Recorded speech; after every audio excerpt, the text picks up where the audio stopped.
La dinámica en realidad de esta maratón es que ustedes puedan ir empezando ya a desarrollar, o sea, me pueden ir indicando las respuestas y de igual manera yo voy a retroalimentar con la información necesaria para ir disipando dudas si en caso exista, pues, por ejemplo, preguntas con varias opciones que quizás a usted no les convence o sí. Asimismo, vamos a ver algunas preguntas también que van a ser de algunas semanas que estamos también por ver, ¿ya? Entonces, lo que vamos a hacer nosotros aquí es, de acuerdo al conocimiento que vamos a presentar, vamos a ir viendo ello, ¿bien? A ver, entonces vamos a empezar con la pregunta número 1. Vamos a empezar con la pregunta número 1. A ver, dice. Con respecto a las características de la literatura peruana, marque la alternativa que completa de manera correcta la siguiente afirmación. La literatura peruana contiene obras escritas y orales, es decir, introduce la producción en lengua castellana, así como en lenguas nativas. Entonces, considerando lo expuesto, ¿qué es posible afirmar de qué se trata esta literatura? A ver, ¿cuáles serían las características que podemos destacar? ¿Qué han marcado? A Heterogénea ver si podría por el ser, chat. heterogénea podría ser Heterogénea, ya. Esa es la alternativa, la B, La B. ¿verdad? la B, la Ajá. B. Y Todos estamos de pluricultural. acuerdo con la B, entonces. Ujú. Muy bien. Así es, chicos. Vamos a poner en auto esta información de aquí, ¿no? En primer lugar, tenemos que rescatar, ¿no? Que hemos pasado, como se dice, por toda una evolución, ¿verdad? Uno, porque inicialmente, pues la literatura que nosotros conocemos se dio no de manera escrita, sino se dio de manera oral, ¿no? Antes, pues, se pasaba de generación en generación este tipo de mitos, de leyendas, ¿no? Además, que nosotros contamos con una variedad de lenguas. Como saben, tenemos por ahí el quechua, el ayaninca y otros más. Y adicional a ello, también hemos visto pues también estos cambios cuando pues vinieron los españoles, ¿no? Y dejaron pues la lengua castellana como tal. Entonces, vemos que hay cierta complejidad en todo ello.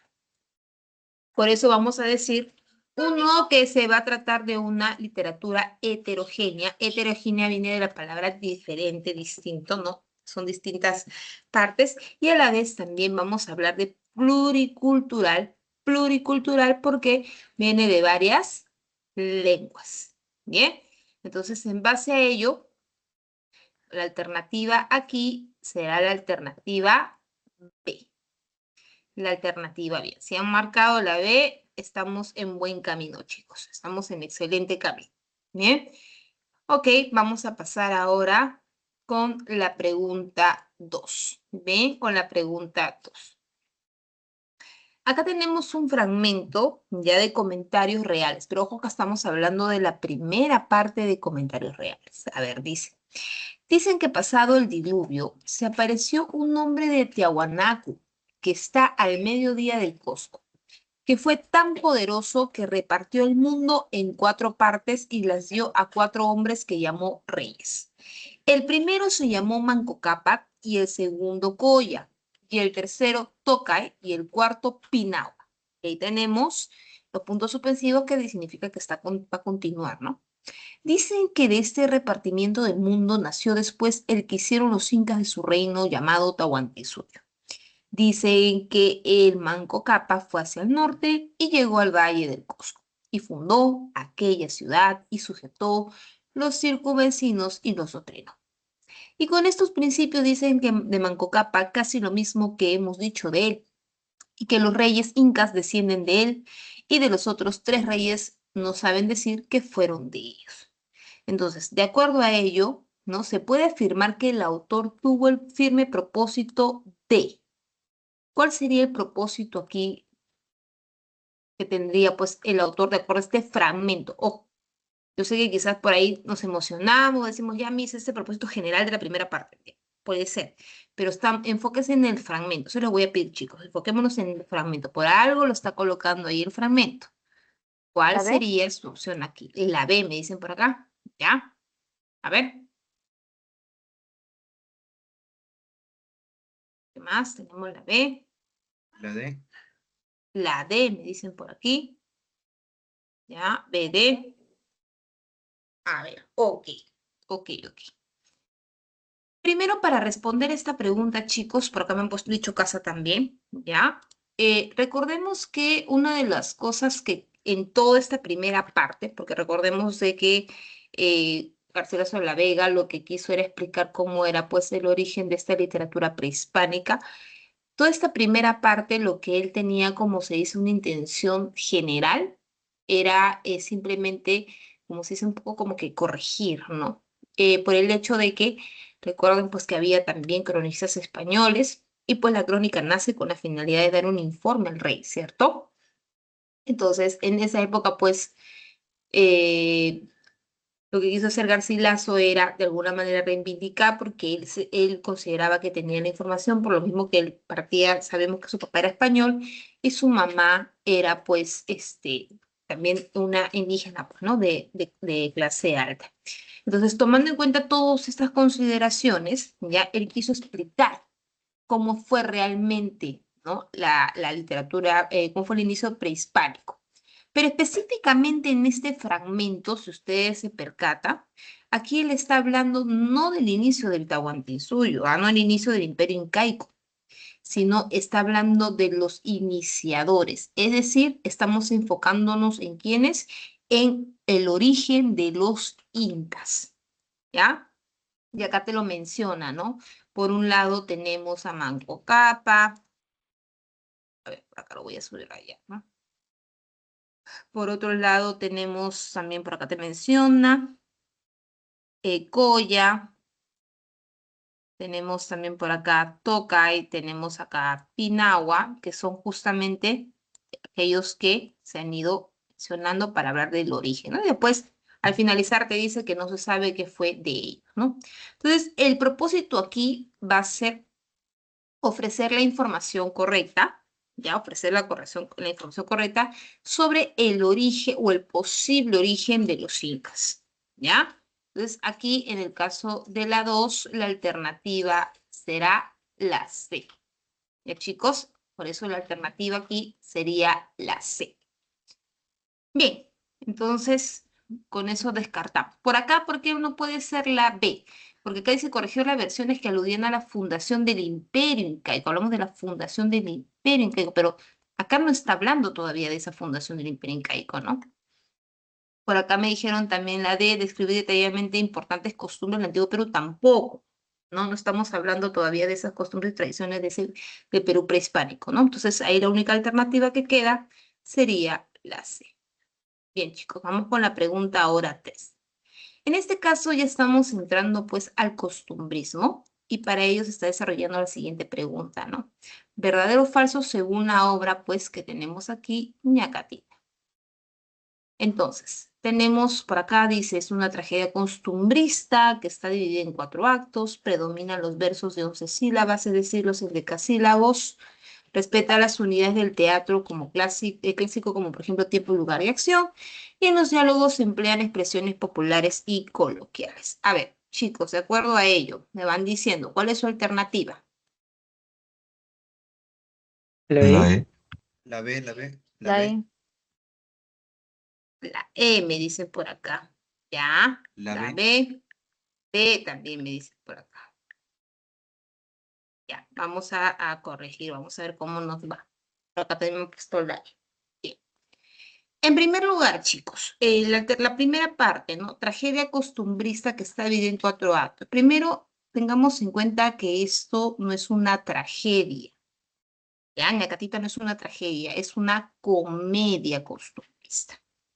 Ya, ese es el primer punto. Es una comedia costumbrista que sí, de todas maneras, va a estar dividido en 4 actos. 2, van a predominar los versos de 11 sílabas, es decir, los endecasílabos. En el caso, pues, de Ñacatita, lo que va a predominar van a ser los versos de 8 sílabas, no de 11. ¿Ya? Tengamos en cuenta ello. 8 sílabas. 3, respeta las unidades del teatro. Bueno, sí. Recordemos que el costumbrismo va a seguir esos moldes, ¿no? Del teatro clásico, es decir, la parte del tiempo, del espacio y también de la acción. Así que en este caso tenemos verdadero. Por otro lado, en los diálogos se emplean expresiones populares y coloquiales. Efectivamente, recordemos que En esa época, pues, se hablaba mucho en como que con refranes, ¿no? Como por ejemplo, ándate a freír monos, ¿no? O este vejete, ¿no?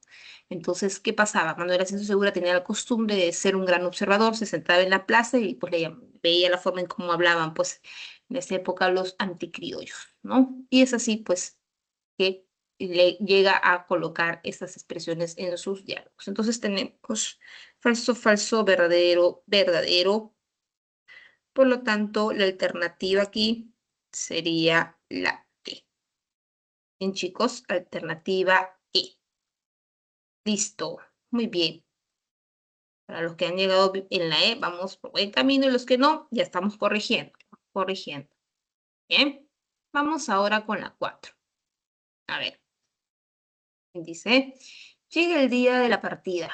Qué bulla, qué jarana, qué Babilonia. Baúles en el patio, cajones en el dormitorio, colchones en el zaguán, diluvios de canastos por todas partes. Todo sale por fin y todo se embarca, aunque con bastante trabajos. Marcha don Gregorio acompañado de una numerosa caterva, a la que pertenecen también con pendones y cordón de San Francisco de Paula. Las amantes hermanitas que solo por el buen hermano pudieron hacer el horrendo sacrificio de ir por primera vez al Callao. Y las infelices no se quitan el pañuelo de los ojos, y lo mismo sucede al viajero. Se acerca la hora del embarque y se agravan los soponzos. Este es un fragmento citado de un viaje de Felipe Pardo de Aliaga, donde podemos observar característica del costumbrismo peruano. A ver, por ahí qué opciones voy encontrando, chicos. La D. La D me dicen por acá. La D. D también. Ya. La D. D, por acá me dicen, ya, no sé si por ahí D o B. Ya, D, todos me dicen D, D. Por supuesto, por supuesto. Hablamos de un tono bastante satírico, ¿no? Felipe Pardo y Aliaga, pues él era, como se dice, un anticriollista, ¿no? Él estaba, como se dice, basado en lo que era la parte del elitismo, pues, español. Y pues a la vez también como que él criticaba, porque recuerda que el costumbrismo se relaciona mucho con la parte del neoclasicismo en el que se enfocaba la parte de la educación, ¿no?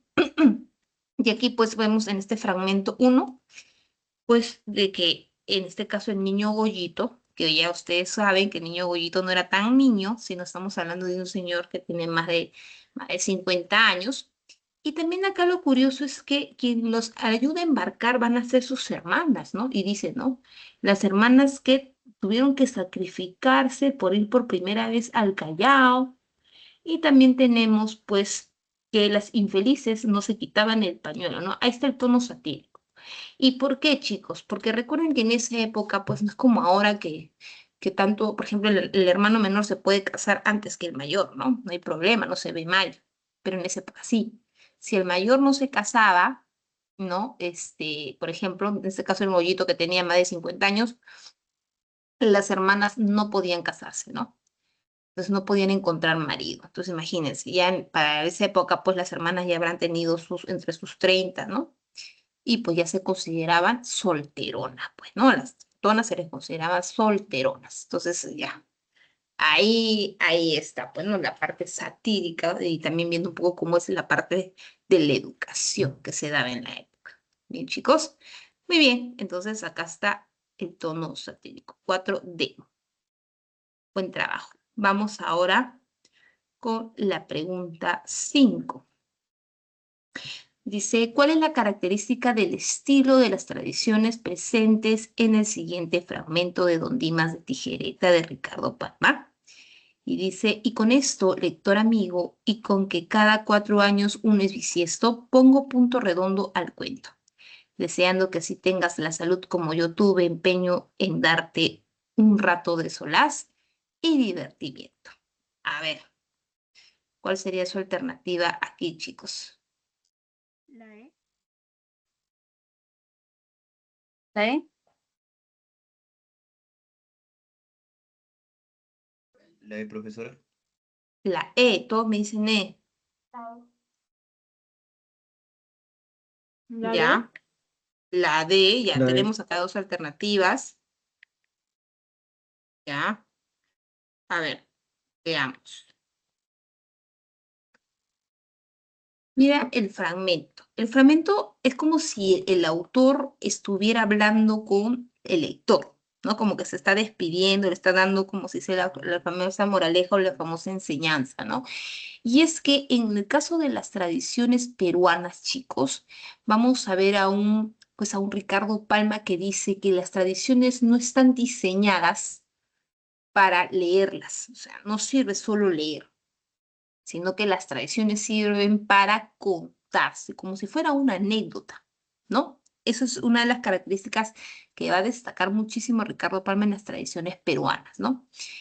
Y además, como saben ya la parte estructural, esta última parte es como que, como se dice, el mensaje que le quiere dar a su lector. Entonces, uno dice, expresa sus prejuicios contra la sociedad criolla con vínculos virreinales, no porque todavía no se puede mostrar en ese fragmento ese vínculo con la parte virreinal, ¿no? Muestra una actitud sarcástica con la imagen del lector a quien menciona. No está hablando el lector de forma sarcástica, al contrario, es como si le estuviera dando el mensaje sobre la tradición de Don Dimas de Tijereta, ¿no?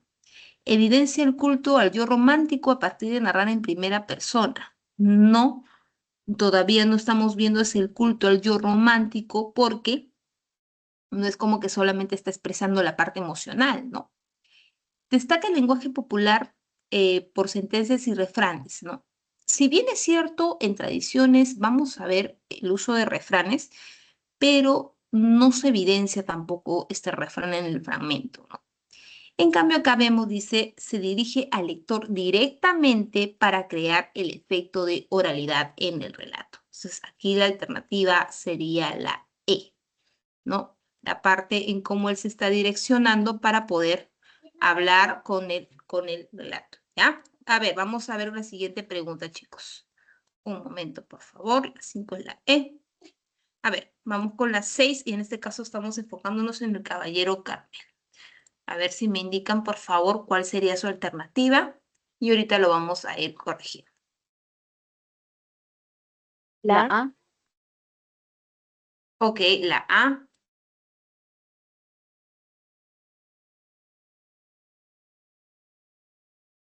Ya, por acá me dicen todos la A. La misma. Ya, la A. Todos estamos de acuerdo que es la A. Ya. A ver, veamos.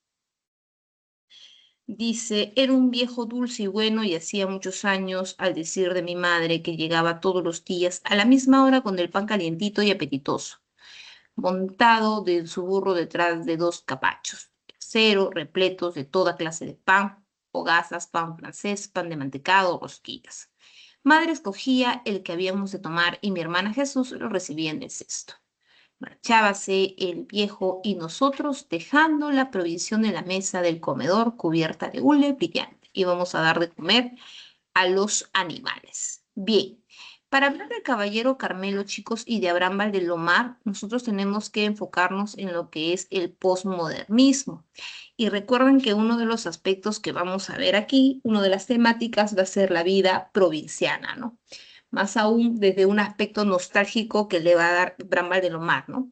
Y evidentemente en este fragmento vamos a encontrar ello, ¿no? Cuando, por ejemplo, está hablando de cuando llega el pan a la casa, ¿no? ¿Cómo lo hace, no? Dice, pues, y lo manda un viejito, ¿no? Dice que es un viejo dulce y bueno, te está diciendo también los tipos de pan que cómo lo hace montado en un burro. Aquí, por ejemplo, en Lima, no es común ver, pues, eso, ¿no? De un hombre montado en un burro, no es común.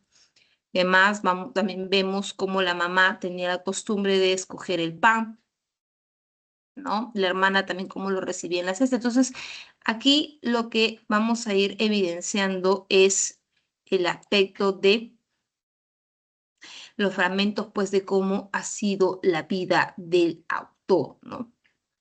Cómo pues, va a evocar, como se dice, estas escenas familiares y vivenciales, ¿no? Que van a ser obviamente parte de la infancia del propio escritor. Entonces, tomando en cuenta ello, chicos, como bien me han indicado, perfectamente, la alternativa en la 6 viene a ser la A. Rememora escenas que se relacionan con pasajes de la vida familiar. Vamos con la pregunta 7 y acá nos estamos yendo al discurso en el Politea. A ver, igual manera me van indicando, por favor, lo van leyendo y me van indicando su opción. ¿La C? ¿Lo sé? La C. Ya, la C, todos me dicen la C. La C. Ya, a ver, vamos a verificar.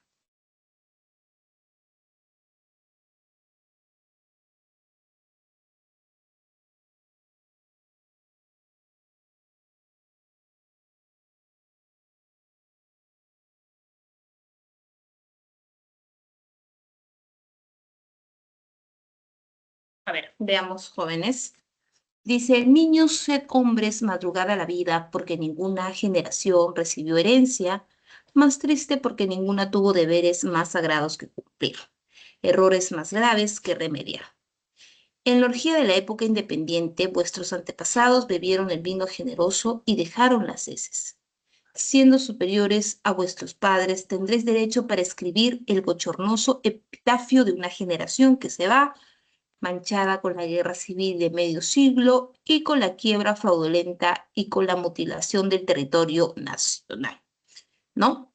Si nos percatamos, chicos, en la parte temática, ya, de lo que es en el discurso del Politeama, vamos nosotros a recordar que aquí, pues, en este fragmento, mucho Manuel González Prada va a hablar sobre la renovación del país. Pero esta renovación no lo van a hacer los viejos, ¿no? Por algo él tenía como se dice, una frase que decía, no, los viejos a la tumba y los jóvenes a la obra, ¿no? Los que se deben encargar vienen a ser las nuevas generaciones, ¿no? Los niños, los adolescentes, y también en este caso, pues vienen a ser, ¿no? Como se dice, los estudiantes, ¿no? Y que ellos tenían también el deber de ir recogiendo, por ejemplo, recuperar los territorios perdidos, ¿no? Por la guerra que hubo con Chile. Entonces, aquí, en este fragmento, estamos viendo, pues, el necesario cambio social que le está pidiendo para nuestra patria. Bien, entonces aquí la 7 sería, como viene bien indicado, la C. Vamos a la pregunta 8, chicos, y acá estamos ya hablando de aves sin nido.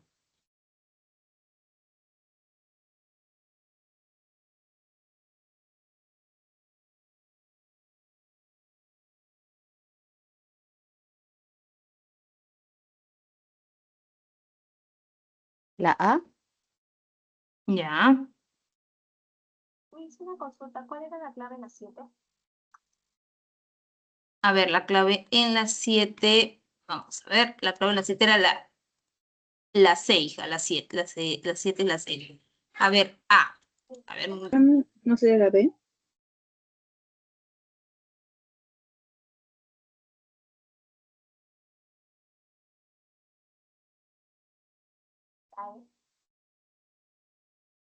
ya. En este caso, sí, en el caso de la 7 sería la C, porque recuerda que el cambio social, ¿quiénes lo van a hacer? Lo van a hacer los jóvenes, ¿ya? Cambio social lo van a hacer los jóvenes. Entonces, por eso sería la C. Ellos van a hacer ese cambio social. Por eso pide que lo que realice va a ser la generación, ¿no? A ver, vamos a ver, en el caso de la 8, me dicen ustedes de que es la A. A ver, vamos corrigiendo. Un momento, La chicos, B, la por B. favor. Ah, la B, ok. Un momento, por favor.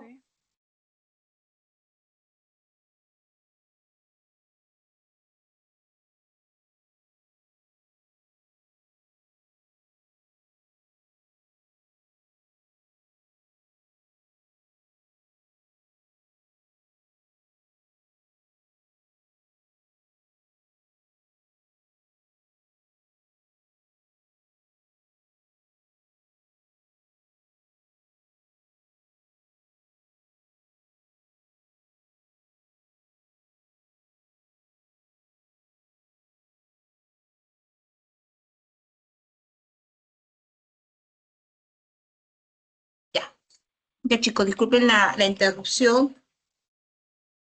Ya, vamos a continuar. A ver, en este caso estamos frente a una novela de realismo, ¿ya? Y pues aquí lo que se está contando es un poco sobre la historia de aves sin nido. Para ello, vamos a ver las alternativas. En el caso de la 1 te dice, los marines se identifican con el padecer de los indios y notables de Quillac. A ver, si bien es cierto, los marines se van a identificar con este padecer de los indios, pero no con los notables, ¿ya? Entonces ahí tenemos en cuenta ello. Acá en el caso por decir notables, nada que ver. Ya, nada que ver. Entonces, por ese motivo, aquí es falso. Lucía y Fernando son víctimas de un atentado tramado por las autoridades. Claro, recuerden de que cuando va Fernando, pues, a querer buscar ayudar al pueblo, como por ejemplo diciendo que le brinde educación, el pueblo que dice, ¿no? Los notables le dicen que no, porque no conviene dar, como se dice, educación, porque ellos decían que los indígenas pues eran unos ignorantes y tenía que quedar ahí, ¿no? Entonces, cuando ya llega esa propuesta, para los notables es como que una amenaza para ellos, ¿no? Es una amenaza, ¿ah? Entonces lo toman en cuenta. Por ello, van a ellos a ser víctimas pues de este atentado, que la idea era, como se dice, generar una reunión con el pueblo e indicar que ellos eran, como se dice, pues alcahuetas, se podría decir, o que refugiaban en todo caso a ladrones, ¿no? Ese fue, como se dice, la excusa para generar todo este atentado. Bien, vamos con la siguiente. Te dice, Margarita y Rosalía, al quedar huérfanas, son protegidos por los marines. Sí, pues cuando mueren Yupanqui, cuando muere también Marcela, les piden a ellos, por favor, que se queden con sus hijas, ¿no? Inclusive ahí se hace la confesión, pues, del secreto guardado, ¿no? Bien, entonces acá sería verdadero. Manuel descubre que su verdadero padre es el cura Pascual Vargas. Recordemos que no. Al final de la historia, en el desenlace, vamos nosotros a ir encontrando que Manuel va a descubrir que su padre es Pedro Miranda y Claro, ¿no? Y que inclusive ahí se entera que también Margarita viene a ser su hermana, ¿no? Con la mujer que él estaba cortejando era la hermana. Entonces, chicos, tomando en cuenta todo ello, tenemos aquí que la alternativa va a ser la B, 2 y 3. Bien, la 2 y la 3. La B. Muy bien. Pregunta. Sí, te escucho. Si en la uno hubiera dicho que los Martín se identifican con el padecer de los indios y solo eso hubiera sido verdadero. Claro, ahí sí hubiera sido verdadero. Pero acá no está hablando solo de indios, sino está hablando de notables. ¿Ya? Ahí está esa palabrita, como se dice, Pero que es la trampa. Ajá. ahí Ok. viene mi duda con una palabra de, que dice que se identifica. Yo tengo entendido de que los Marín no es que se identificaran, sino de que ellos tenían como una actitud de querer cuidar al indio, de querer como defenderlos y por eso eran paternalistas, algo así. No es que digan, Ujú, me identifico con ellos, ¿no? ujú. Lo que pasa que cuando habla aquí también de identificación es como que habla del hecho de que más que nada es como un padecimiento, ¿no? Porque Como que ellos empatizan, como, ¿verdad? ajá, claro, porque o sea, cuando ellos llegan aquí ya, no llegan como que, ajá, exactamente. Exactamente, Isabel, como un compadecimiento, ¿no? Porque cuando ellos llegan, pensó que todo estaba manejando bien. Inclusive ustedes saben por la historia que en realidad lo que ellos hacían era trabajar, contratar indios indígenas para la hacienda donde habían alquilado, que era Casa Blanca, y pues esperaban que el trabajo pues se desarrolle correctamente, ¿no? Pero tomaban en cuenta obviamente el salario justo, tomaban en cuenta también los derechos que tenían ellos, no los trataban mal. Por eso que muchos de los indígenas se pasaban la voz, ¿no? Y decían, ah, mira, ¿no? Acá sí se puede trabajar bien, ellos, esas son personas buenas, son personas que ¿no? Pagan lo justo, ¿no? Entonces, ni por acá, pues por parte de los Marín, pero cuando viene Marcela desesperada, pues por el hecho de que el cura quería pues ofrecer, ¿cómo se dice? Que le pague una suma excedente, ¿ya? Y le pide que por favor su hija, Margarita, sea entregada, y como Marcela ya había pasado por lo mismo, como se dice, ¿no? Y ahí ella sufrió ese abuso, pues ese abuso sexual por el obispo anterior, ¿no? Entonces ahí recién Marcela le cuenta todo, ¿no? Le dice, mira, no es solamente es eso, ¿no? Sino que que nos roban la lana, que no nos dan un precio justo, que nos tratan mal, que nos maltratan. Entonces, por eso que Marcela va y habla con los notables, ¿no? Él va y habla con los notables. Entonces ahí se va a generar pues ese conocimiento sobre la situación real que tenía Kiyak. ¿Ya, chicos? Ahí vamos a ir encontrando ello. Entonces, a ver, acá, a ir viendo este tema. Por acá, a ver, permítanme, por acá me están haciendo algunas preguntitas. Me dice, Miss, ¿cómo se llama el cura? El cura era Pascual, Pascual Vargas se llamaba el cura. Ojo, pero ese es el cura que estaba en ese momento, ¿ah? Porque también hay un segundo cura que es el Pedro Miranda y Claro, que era el anterior cura, ¿ya? Él era el anterior cura. Entonces, ese anterior cura era el que había abusado de Marcela, pues, ¿ya? No confundamos por ahí los nombres, chicos. Ajá. Sí, sí, sí, sí, sí.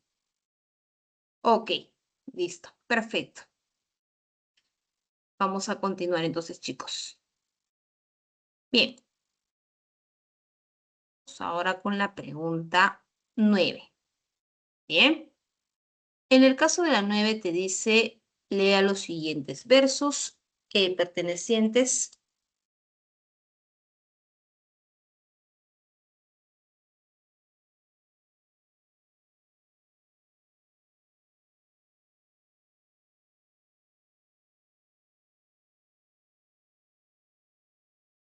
La B.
Chicos, disculpen, hubo un lapso, no sé qué le pasó a mi internet, que se fue por un momentito, pero ya regresé.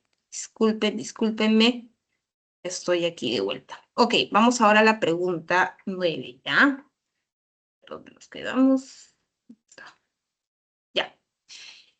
Aquí ya vamos a hablar del poema Lied 2 de José María Eguren y vamos a marcar, dice, los enunciados correctos respecto a las características de su poesía. Bien, ¿qué han ido marcando en esta pregunta, chicos? ¿Cuál ha sido la respuesta que han tenido? La B. B, ok. ¿Ah? ¿Qué dicen los demás?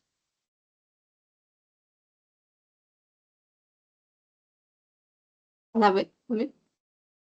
B también, ya, ok. Vamos a analizar. Y dice, y surgió la Virgen Nacarina desde el submarino panteón, y con la luz de ocaso declina, y con una lánguida canción. Sobre ella, parado un cuervo incierto, la guía en violeta navegar.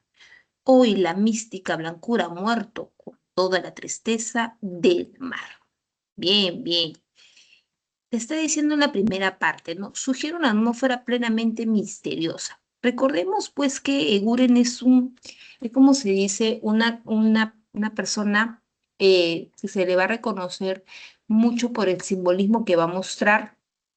Y además de eso, también dentro de sus características, pues es parte de la orquesta musical, de la cosmovisión propia. También vamos a ir viendo, pues, el hecho de que le va a dar mucho misterio, ¿no? Inclusive se dice que hablamos de algo, como se dice, de aspecto gótico, ¿no? Misterioso.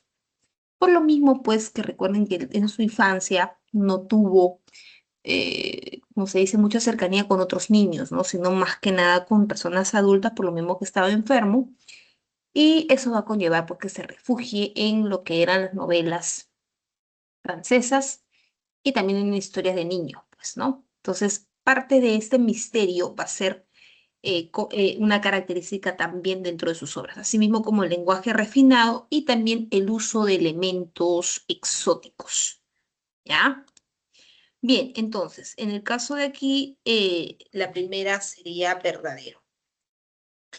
Asume una singular concepción de la realidad. Y recuerda aquí, una de las características de él es que su lenguaje es sugerente, por lo mismo que él va a tener su propia cosmovisión, ¿no? O sea, él habla de una cosmovisión propia de las cosas, de cómo se va a ir, pues, interpretando, ¿no? Entonces, sí, de todas maneras, se va a asumir esa singular concepción de la realidad. Describe ambientes y personajes siniestros.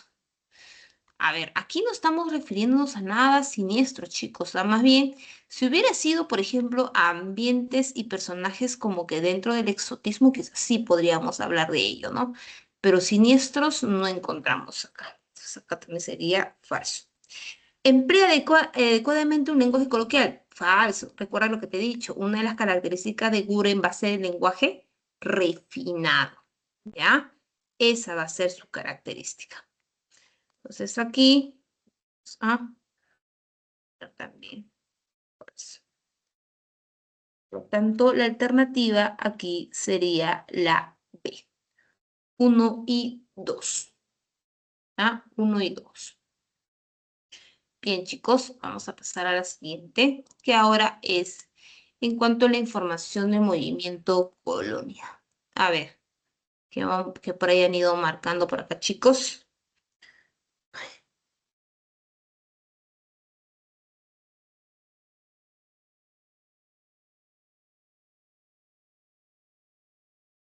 Angelo me dice la D. La D me dice Miss. Ok, todos estamos de acuerdo que la D.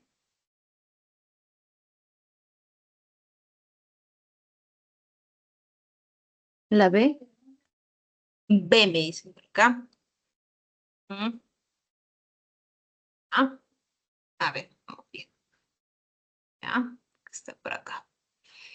Dice, el movimiento Colónida apareció con las revistas Contemporáneos y Cultura. Sí, recordemos que el movimiento se va a iniciar con esta revista, Contemporáneos y Cultura.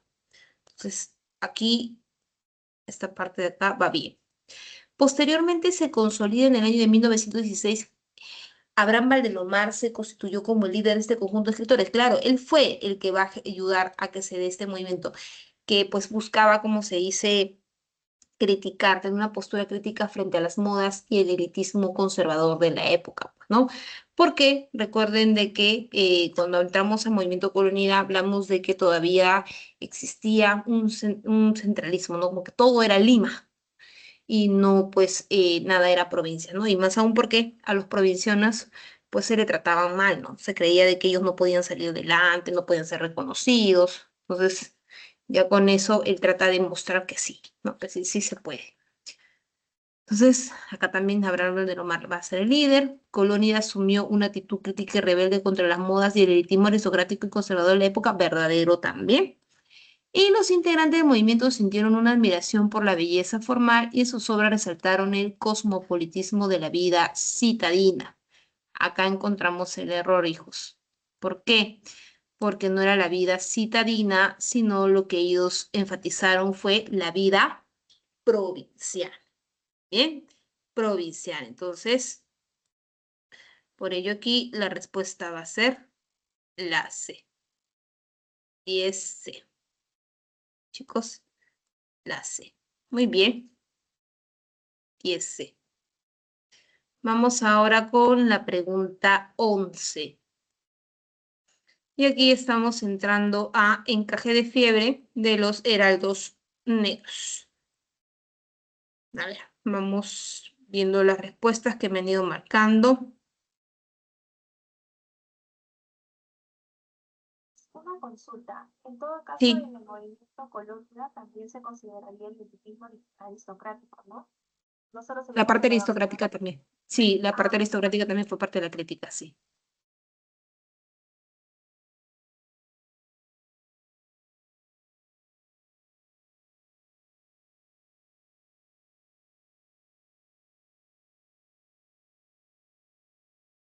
Ya, a ver, chicos. Vamos a continuar acá.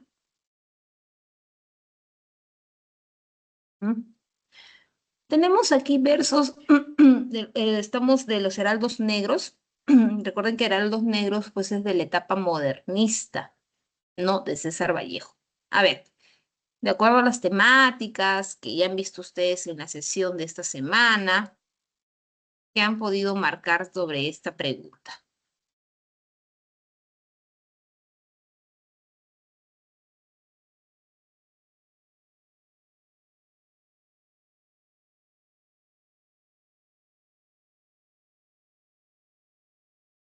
así.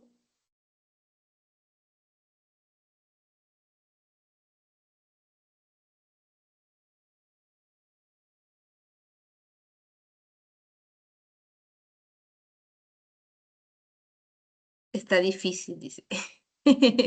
Ahorita lo vamos a analizar. Tranquilos, chicos. Tranquilos, tranquilos. A ver, vamos viendo. Mira, vamos a leerlo ya. Una mosca llorona en los muebles cansados. Yo no sé qué leyenda fatal quiere verter. Una ilusión de orientes que fugan asaltados. Un nido azul de alondras que mueren al nacer. En un sillón antiguo sentado está mi padre. Como una dolorosa entra y sale mi madre. Y al verlo siento un algo que no quiere partir. A ver, para analizar este poema, vamos primero a recordar cómo era la etapa modernista de César Vallejo.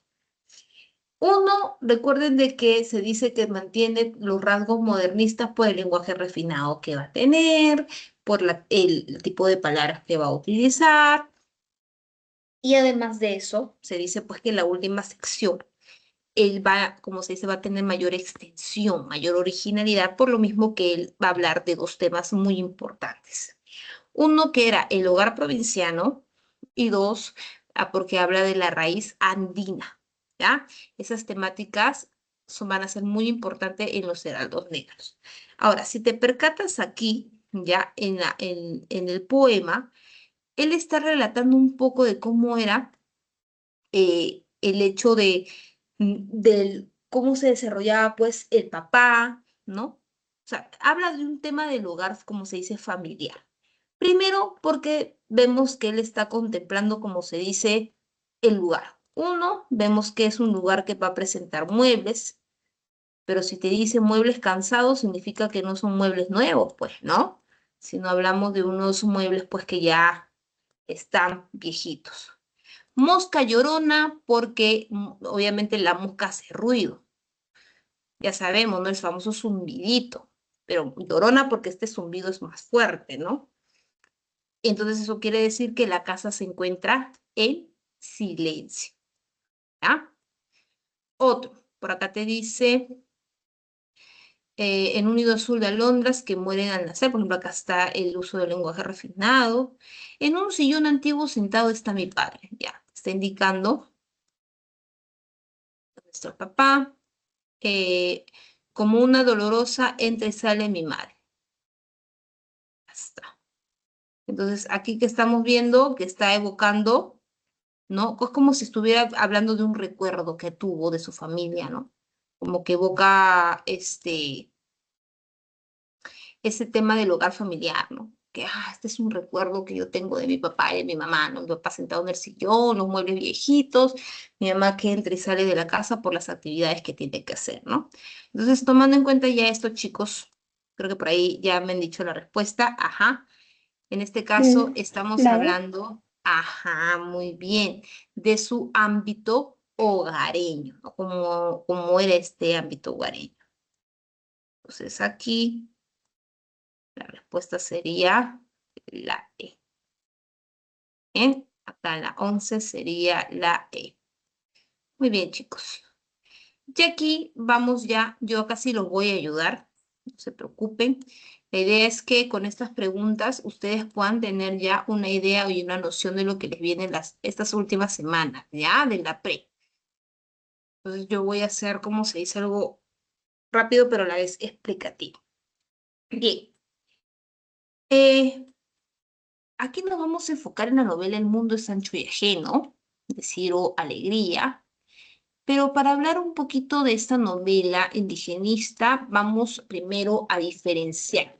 Para ustedes, ¿cuál sería la diferencia entre el realismo y el indigenismo? Porque de realismo también se habla del indígena, ojo. Ya lo hemos visto con, ¿no? Manuel González Prada, con Clorinda Mato de Turner, pero ¿qué lo hace diferente al indigenismo? Para ustedes, si les ponen así una pregunta de examen de admisión. A ver, ¿cuál sería la diferencia que se marca aquí? En el realismo, Revalora. si no me equivoco, o sea, muestran al indio como si fuera como que un estereotipo de pobrecito, nosotros los blancos hay que defenderlo, pero en el indigenismo podemos ver un poco más de matices, o sea, no solamente los indios son buenos, también pueden ser de cierta forma. Ajá, ajá, muy bien, como por acá me han dicho también revalora, muy bien Margot, también me dicen paternalista, exactamente. En el ranismo el indígena se menciona, pero como usted se dice, con una visión paternalista, el hecho de que el indio necesita de ayuda, de un criollo, alguien que tenga ese conocimiento, porque todavía no se espera que el indio pueda surgir, que el indio pueda batallar, que el indio pueda luchar. Ahora, cuando llegan estos escritores como Ciro Alegría, por ejemplo, él era abogado, Ciro Alegría era abogado, y Ciro Alegría dice que saca las historias de acuerdo a lo que él escuchaba, ¿no? Las denuncias y todo lo que pasaba, ¿no? Y a la vez, lo que sorprendía también el indigenismo era que aquí no se ve como se dice lo que ustedes me han dicho, no, como el pobrecito, sino se ve a un indio que a pesar de todas las adversidades que pueda pasar, sigue luchando. ¿No? Se va a revalorar sus tradiciones, se va a revalorar sus costumbres. Tenemos, por ejemplo, a un José María Arguedas que va a introducir el quechua, ¿no? Que va a hacer énfasis en cómo eran tratados también. Y a pesar de que vamos a ver que no todos los indígenas pues van a tener, como se dice, el final feliz que se espera, van a seguir teniendo injusticias, pero no es una persona que se deja. Al contrario, trata de luchar, ¿no? Y ahí está, como se dice, lo que quiere establecer el indigenismo, ¿no? Que el hecho de que una persona pueda seguir luchando, pero la sociedad como es, seguimos siendo injustos con ellos, ¿no? Entonces, esa es la visión del indigenista, ¿no? Ahora, ya que hemos aclarado un poco este tema, en esta novela del mundo es ancho y ajeno, como bien dice, el mundo es ancho, cabemos todos nosotros, pero es ajeno porque no todos tenemos los mismos derechos. Entonces, aquí vamos a ver la historia de Rosendo Maki, ¿ya? ¿Qué pasa con Rosendo Maki? A ver, vamos a ponernos en un contexto. Rosendo Maki era el alcalde, ¿ya? En este caso de una comunidad llamada Rumi. Pero no es que como nosotros ahorita, pues que ya estamos próximos a las elecciones y cogemos a cualquier persona, ¿no? No, allá sí tenía que ser, como se dice, una persona de confianza, una persona justa, ¿no?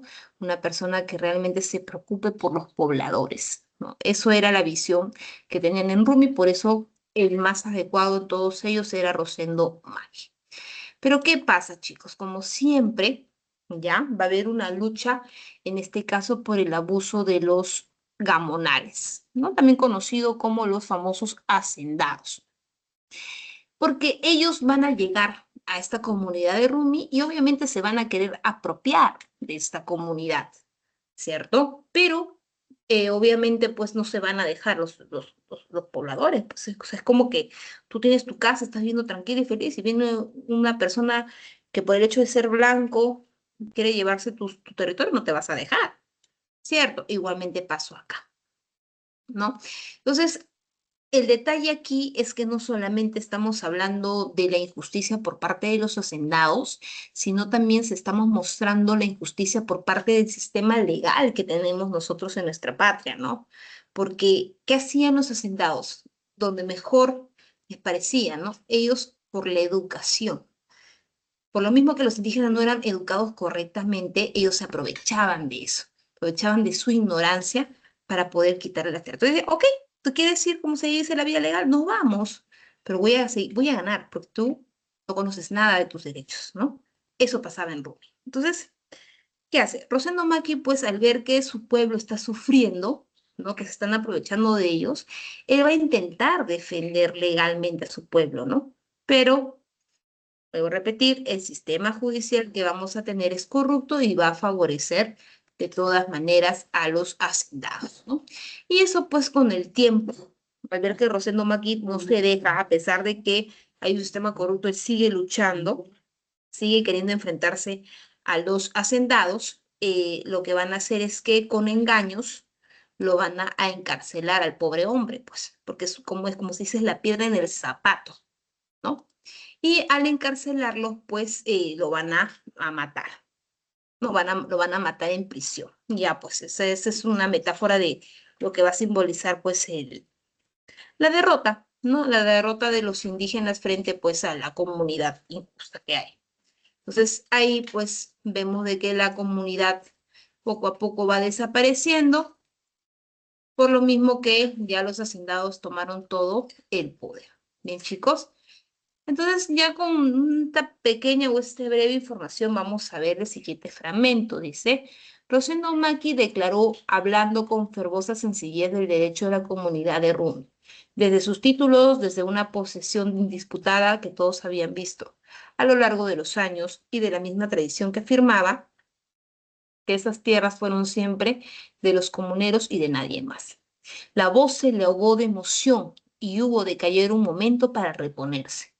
Luego el juez inició su pormenorizado y estricto interrogatorio, según los dichos de los testigos presentados por Iñiguez. Entonces, ¿a qué secuencia del fragmento para ustedes consideran que se está desarrollando esta parte, chicos? ¿Cuál sería su respuesta si eso le viene en un examen de admisión a ustedes? La B. La B, me dicen por acá. Ya está. Ujú. Muy bien, muy bien. En este fragmento nosotros estamos viendo la defensa, ¿no? Que está realizando Maki por las tierras de la comunidad. Y esto lo está haciendo obviamente ante un juez. Entonces, si vemos que acá ya estamos hablando de un sistema legal, significa que estamos viendo un juicio, ¿verdad? Entonces, con eso vamos viendo que la alternativa viene a ser la B. 12B. Bien, chicos, Profesora, 12B. Sí, ¿cuántos juicios habían, cuántos juicios hubieron en este libro?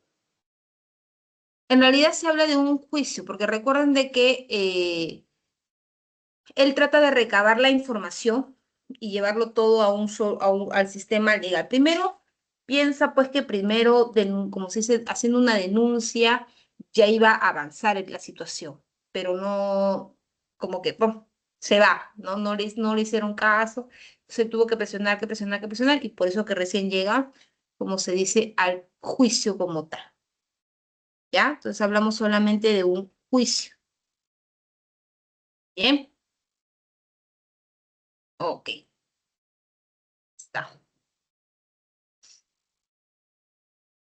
Bien. Ok, vamos a la siguiente. Vamos a la pregunta 13. Bien, aquí también estamos frente a un poco lo que es el tema, chicos, del indigenismo.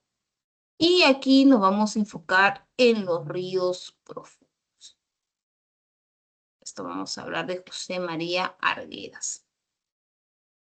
A ver, Arguedas. Chicos, para hablar de Arguedas, tenemos que hablar un poco también de su infancia, ¿ya? Brevemente nada más les voy a explicar. Arguedas era el incomprendido del mundo, ¿ya? ¿Por qué era un incomprendido? Porque, pues ustedes saben de que su papá era abogado y lo que hacía el papá era viajar constantemente a varias ciudades de Lima, ¿no? Perdón, de Perú. Y siempre llevaba consigo, pues, a su hijo. Su papá se enamora, se casa y con Grimanesa se va a casar. Y pues Grimanesa ya tenía un hijo, forman una familia y pues el señor tenía que seguir viajando, ¿no? Pero por eso él confiaba en dejarle a su pareja, a su esposa, a su hijo, ¿no? Pero obviamente, como se saben, no todas las madrastras son buenas. En el caso de él, pues su madrastra dice que no quería ni que se sentara en la mesa, ¿no? Y lo que hacía era mandarlo donde los indígenas, ¿no? Él dormía, dice, inclusive ahí con los indígenas, todo. Y así fue creciendo y va a generar, como se dice, esa empatía con ellos, ¿no? Con estas personas. Cuando venía su papá, su madrastra aparentaba que sí, que lo trataba como un hijo, que comía con ellos y todo ello. Pero va pasando el tiempo y él se va percatando que no es así, ¿no? Él dice, mi hijo habla quechua, se viste como los indígenas, no tiene modal, no tiene modales. Entonces yo no soy, como se dice, un inculto. Su papá era bien orgulloso. Yo no soy un inculto porque él debería comportarse como lo que es. Y pues su esposa decía pues de que se le escapaba, ¿no? Que no era su culpa, de que él era así, ¿no? Y aún más porque su papá también, o sea, como que lo trataba a los indígenas como los sirvientes que eran, pues, ¿no? En esa época, para él.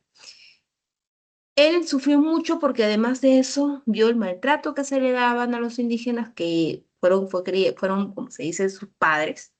Y dos, se dice inclusive que tuvo que presenciar cómo su hermanastro abusaba de una indígena, ¿no? Y eso fue ya un trauma, un shock para él en su vida, ¿no? Entonces su papá, como para poder resarcir la situación, lo va a mandar a un colegio en Ica. Y dentro de este colegio Ica lo que va a sufrir es bullying, a pesar de que él era un excelente estudiante, porque dice que él era blanquito, ¿ah? Y la gente le decía que era un indio, ¿no? Que no sabían por qué estaba en ese colegio, sí, lo maltrataban feo, ¿no? Dice que él decía, bueno, seré un indio, pero tengo buenas notas, ¿no? Y dice que se esforzaba en el colegio para sacar las mejores notas. Después llega San Marcos, pero él va a tener, como se dice, sus momentos de depresión. Pues recuerden que él ha pasado por varias cosas, pues, ¿no? Por lo de su papá, lo de su mamá, lo de los indígenas, y él no se sentía identificado con nada, pues porque él decía, soy blanco, y cuando me quiero acercar a los indígenas, como que los indígenas me miran, claro, ¿no? Este blanquito que tiene, ¿no? Y por otro lado, tampoco me reciben los disque blancos porque dicen que yo soy un indígena. Entonces, ¿dónde pertenezco, no? Esa fue su duda, ¿no? Y cuando pues ya más adelante va a recibir críticas también por sus obras y todo lo demás, y eso va a conllevar pues a que luego termine suicidándose, ¿no? De un balazo. Él en la mayoría de sus obras va, como se dice, va a generar esta revaloración por las costumbres indígenas, ¿ya? Eso lo vamos a ver, por ejemplo, en cuentos como de Guarmacuyay. Y además, como por ejemplo con esta novela de Los Ríos Profundos, él va a retratar muchos aspectos de su vida, ¿no? En este caso, pues estamos frente a un joven llamado Ernesto. Ernesto, pues, al igual que él, era un chico bastante sensible, que junto con su papá va a recorrer también las ciudades, ¿no? Pero su papá inicialmente lo va a llevar a Cusco porque pensó, pues, de que podía dejar a su hijo ahí. Lo que sucede es que el papá veía pues como que no había estabilidad, ¿no? En el sentido de que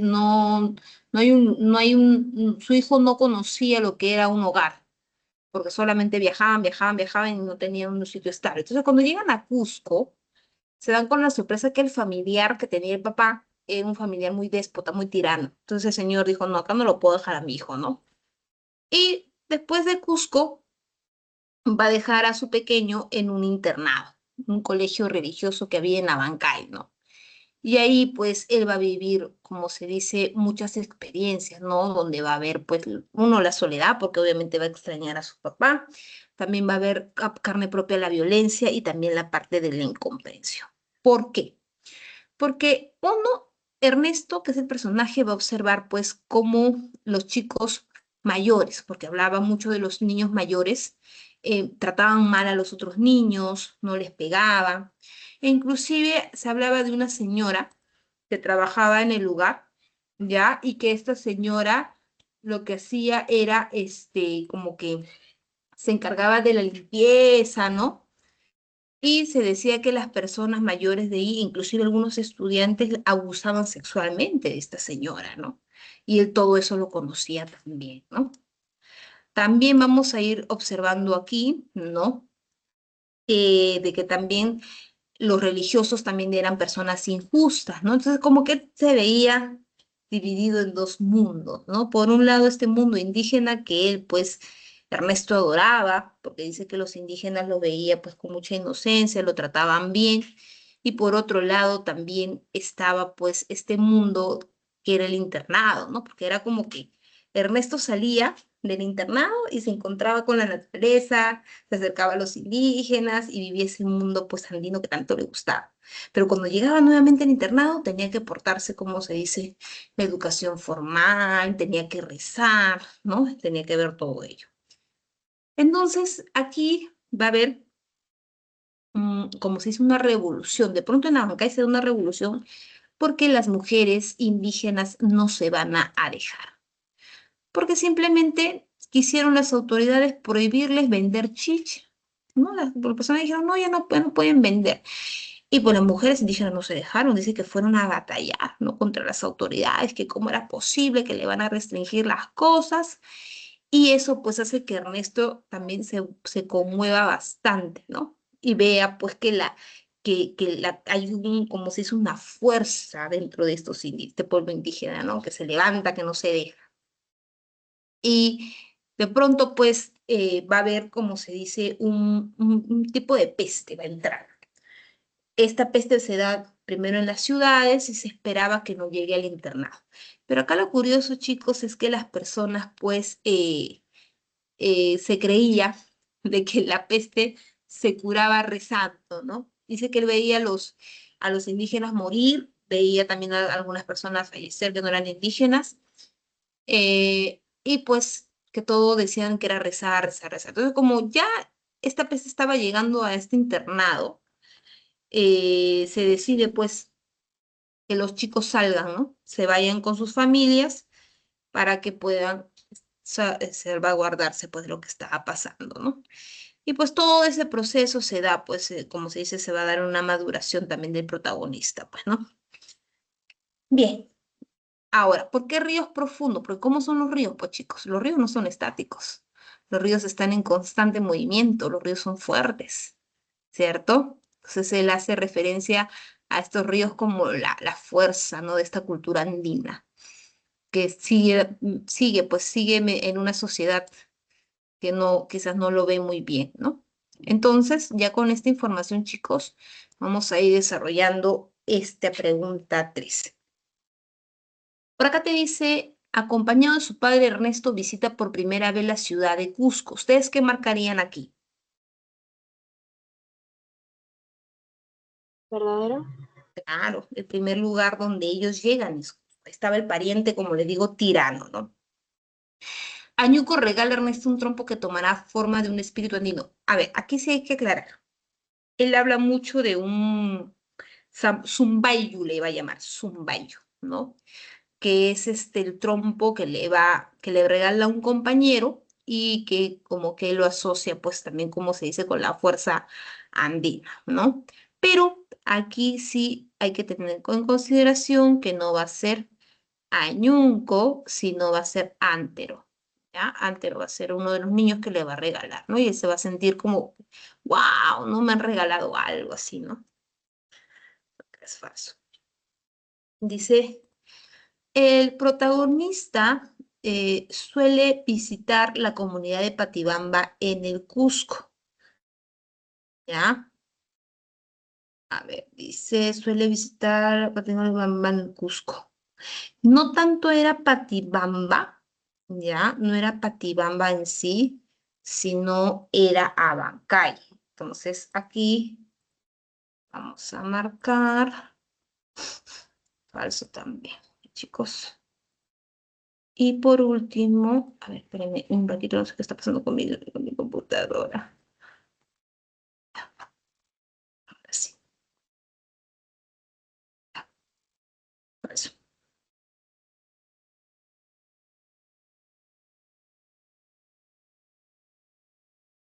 Al final de la novela, los colonos toman a Abancay en un intento de vencer la peste. Sí.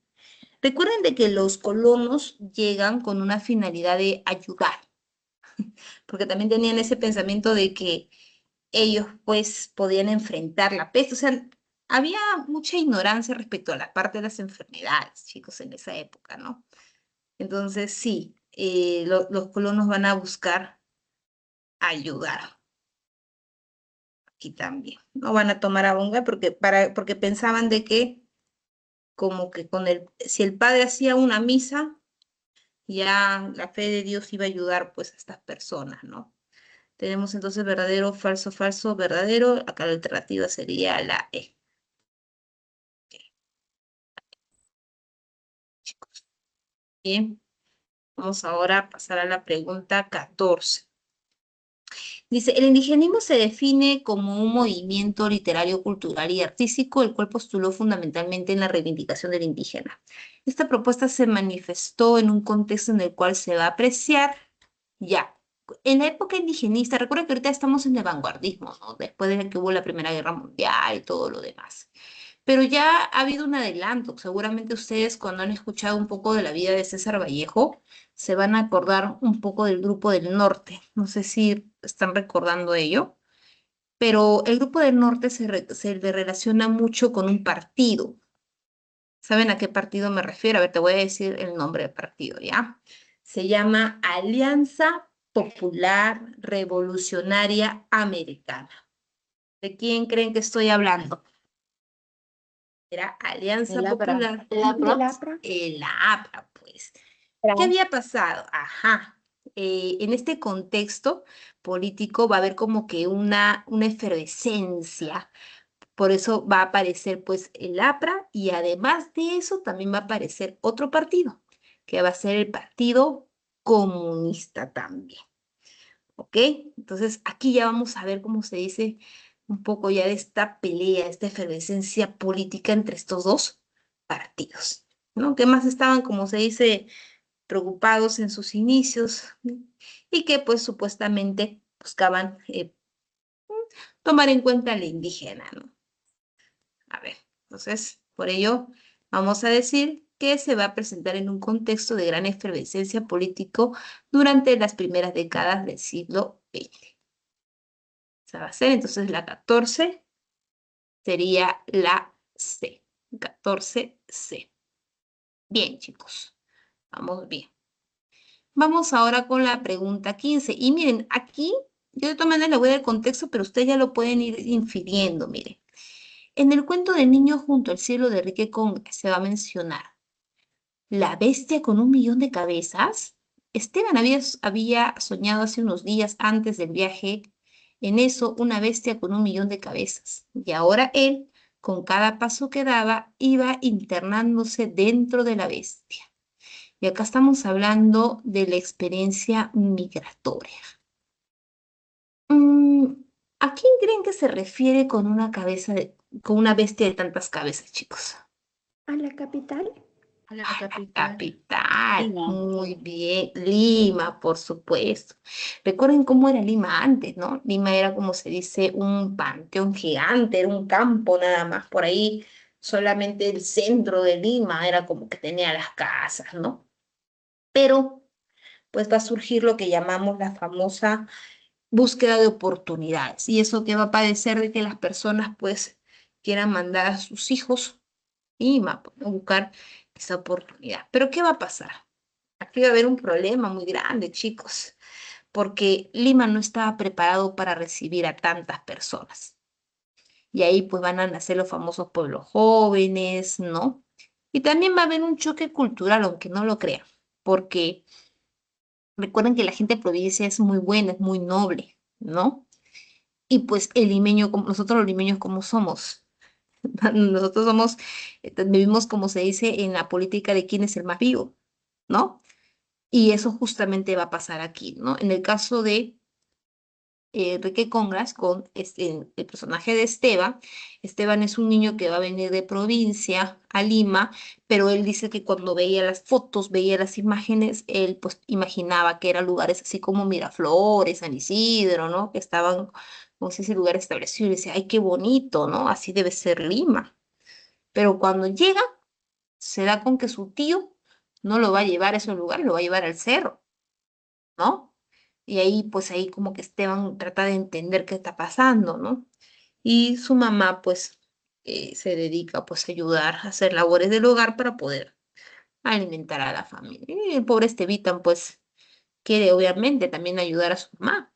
Por eso, como un milagro del cielo, se va a encontrar un billete en la calle. Y pues, el muy inocente que va a hacer, va a encontrar a un niño más grande que él, y le va a contar lo que le pasó. ¿Qué creen que sucedió, chicos? Se encontró con un limeño y le dijo, oye, me encontré este billete. ¿Qué creen que pasó? Se roba su billete. Lo estafa. Lo estafa. Exacto. El niño le dijo, oye, mira, ¿quieres plata? Esteban dijo, obvio, pues, ¿no? ¿Quién no va a querer plata? Y le dice, mira, yo conozco un huequito. Ahí vamos a comprar revistas. Con toda la plata que has encontrado, vamos a comprar unas revistas y ahí pues ya lo vendemos a un precio y mira, hay ganancia para ti y hay ganancia para mí, le dice, ¿no? Y Esteban pues acepta. Dice que compraron la revista, Esteban estaba feliz, veía que la gente compraba, dijo, ya, acá es, voy a ayudar con esta platita a mi casa, ¿no? Voy a ayudar a mi familia. Hasta que de pronto el niño le dijo, oye, ¿sabes qué, Esteban? Tengo hambre. Anda, toma esta plata y anda, cómprame un sándwich y un agua. Le dice, ahí hay una tiendita, anda. Y Esteban va a la tiendita. Oh, sorpresa, ya no había nada en esa esquina.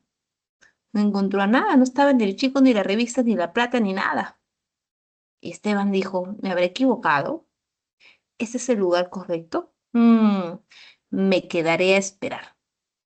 Y así el pobre Esteban esperó horas y horas y nunca más supo de lo que había pasado con su plata, ni con el niño, ni con las revistas. Pues ahí está la parte de la estafa, chicos. Ahí encontramos. Por eso que él, cuando la primera visión que va a tener de Lima, va a ser de una bestia con millón de cabezas. Porque pues ya sabemos nosotros de que vivimos pues como hasta ahorita, ¿no? Buscamos una vida, un poco se puede decir, caótica, pues no, Lima es un caos, hay mucha deshumanización, como les dije, pérdida de valores, acá estamos como se dice quién es el más vivo de quién, y pues habla pues de esta lucha que va a tener el migrante rural para adaptarse a este tipo de ambiente, ¿no? Que no va a ser fácil, porque igual cuando llegan, estas personas van a ser también marginadas, no van a ser tratadas de mala manera, ¿no? Entonces estamos frente a esa experiencia. Ok, chicos, entonces, ¿cuál sería para ustedes la alternativa en la 15? La E. La E. Ajá. Muy bien, chicos. Aquí la alternativa sería la E. Ujú. Una lucha constante para encontrar su lugar en este espacio, pues.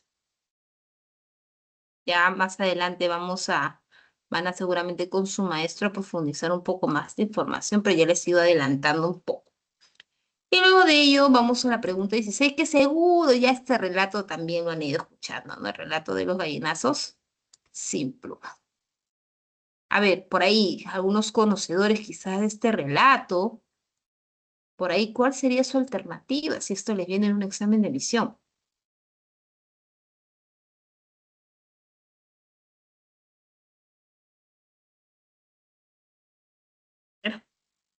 La C.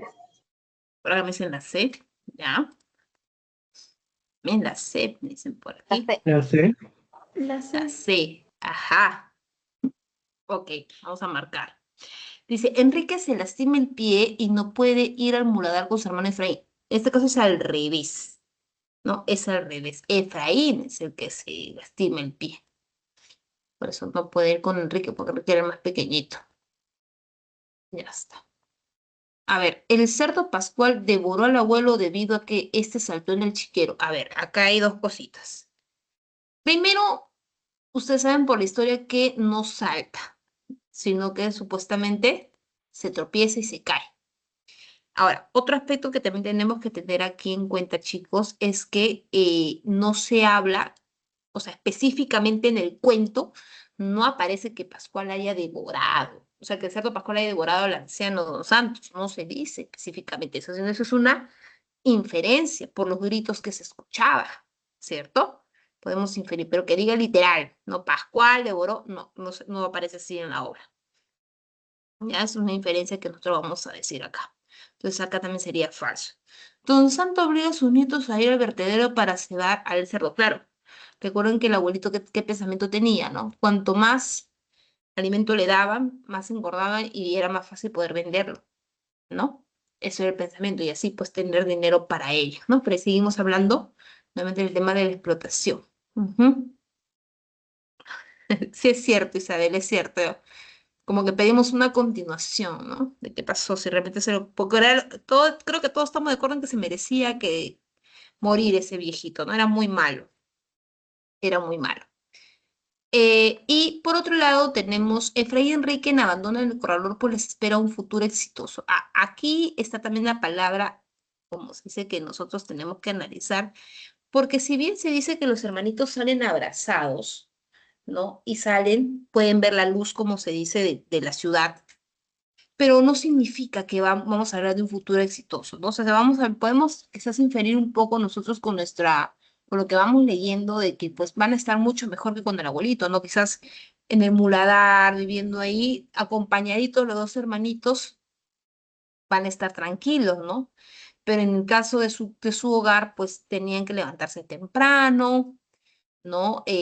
Buscar de todas maneras este alimento para el cerdo, tenían la presión del abuelo, a veces el abuelo lo mataba de hambre a estos dos niños, y pues ustedes saben ya que la gota que genera toda esta pérdida es cuando el perrito, pues, de Efraín, pues, lo matan y lo da para que el cerdo se lo coma, ¿no? Eso fue ya el punto culminante para los niños como para decir, oye, ya no se puede vivir en este lugar, ¿no? Entonces, por ello, nuestra alternativa en el caso de esta pregunta viene a ser la C. 16C. Bien, chicos, 16C. Perfecto. Vamos ahora a la pregunta 17. Y acá, chicos, quiero que analicen conmigo este poema. Bien. Dice, sí, la oscura materia animada por tu mano soy yo. Luego de leer el poema Identikit de Blanca Valera, ¿cuál de las siguientes alternativas contiene ya el enunciado correcto respecto a las características del estilo de su poesía? A ver, ¿qué ustedes pueden observar de este poema? ¿Qué pueden observar de este poema ustedes, chicos? La D. La B de frente me dicen, ¿ok? La D, la D. La D, ya. A ver. Primero vemos que hay una palabrita acá importante que es el soy yo.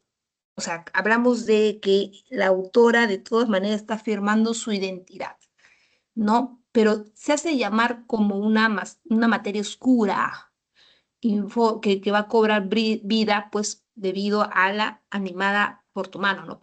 Vamos a ver una segunda persona que lo va a llamar. Entonces vemos una figura, pues, que no va a estar completa. O sea, como que el yo poético muestra como que no se siente completa por sí sola, ¿no? Sino que es construida o definida, pues, por una acción de poder de otro. Entonces, tomando en cuenta ello, ya vemos, pues, que se está reconociendo, como se dice, la parte de su identidad gracias a otra persona. Si nos notamos ello, podemos decir uno, no hay presencia de todas maneras de un tono existencialista y surrealista, porque recuerda que cuando hablamos de surrealismo, estamos enfocados en el mundo inconsciente, ya el mundo de los sueños. Entonces aquí no podemos observar ello, no se expresa ese mundo de los sueños. Describe la naturaleza del sistema patriarcal. A ver, ¿ustedes qué entienden por sistema patriarcal, chicos? Es como si la presencia de, de otra, específicamente de un hombre, ¿no? Va a generar, como se dice, el apoyo de todo lo demás, ¿no? Y eso no se evidencia acá, ¿no? No se evidencia pues que hay una denuncia a este sistema patriarcal. Entonces tampoco puede ser la B. Expresa pesimismo. Más que una evidencia de un pesimismo, chicos, es una conciencia que tiene ese yo poético, ¿no? Y no lo ve como algo malo, porque si no diría soy yo. Al decir soy yo es que se siente conforme con esa identidad, ¿ok? Utiliza un lenguaje conciso y carente de adornos. Si acá se percatan ustedes, no hay el uso de figuras literarias excesivas, no vemos pues que se esté desarrollando, como dice, con palabras complejas. Entonces, sí hay un lenguaje conciso y sí hay carencia de adorno. Por eso la alternativa sería la B. Asume una actitud melodramático y sentimental. Tampoco vemos eso, ¿no? No vemos esa actitud tampoco melodramática. Entonces, por ello, la 17 viene a ser la D, chicos. 17D. Ojo que Blanca Valera, pues, era conocida un poco por el... Se decía que ella era feminista. Y por eso como que en un inicio, pues, chocó con las personas del lugar, pues, ¿no? Porque se pensaba de que era muy empoderada para la época. ¿Bien? Ok, muy bien. Tenemos la 17 la D. Vamos con la 18. A ver, ¿cuál sería su alternativa en la 18?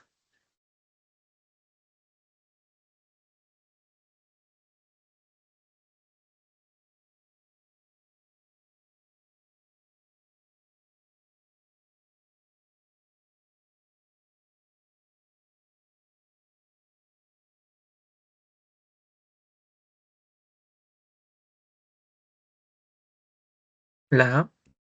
La A, ¿ya? Ah, La A también. ¿La? Ajá, así es. Y esto, chicos, también ya lo hemos visto en una anterior semana cuando hemos hecho la nueva narrativa hispanoamericana. Recuerden que aquí hablábamos de ciertas innovaciones. Una de ellas, por ejemplo, era el monólogo interior, ¿ya? Otro era pues el famoso flashback y flashback, ¿no? Que era el rompimiento de los tiempos, la participación activa del lector y pues una característica también era la narración objetiva, pues, ¿no? Que esta narración más que nada se le compara mucho con lo que es una cámara fotográfica, se dice, ¿no? Cuando tú, por ejemplo, grabas, ¿qué pasa? Solamente te enfocas en el lugar. ¿Qué haces? Descripciones de lo que está pasando, ¿no? Tú solamente mencionas, como se dice, las acciones de las personas, ¿no? Describes, pero no hay una posición subjetivista, no pones tu parecer ni nada por el estilo. Entonces, esta característica era, como se dice, la que definía esta narrativa de Mario Vargas Llosa, ¿no? Por ejemplo, acá te dice, ¿no? Estaban en cuclillas y formaban un círculo. O sea, está presente y está describiendo las acciones, ¿no? Algunos habían encendido cigarrillos que iban pasando de mano en mano, y la habitación comenzó a llenarse de humo. Cuando el jaguar entró al baño, precedido por Cava, todos comprendieron que éste había mentido. Esos pómulos, ese mentón, había sido golpeados y también esa ancha nariz de bulldog. Se había plantado en medio del círculo y los miraba detrás de sus largas pestañas rubias, con unos ojos extrañadamente azules y violentos, ¿no?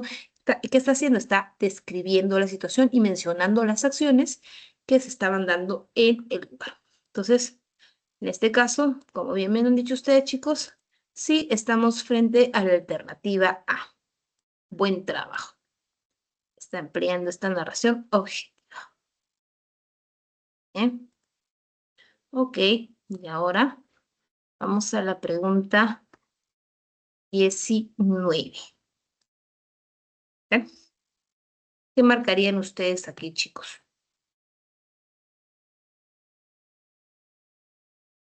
¿Sí? Sí.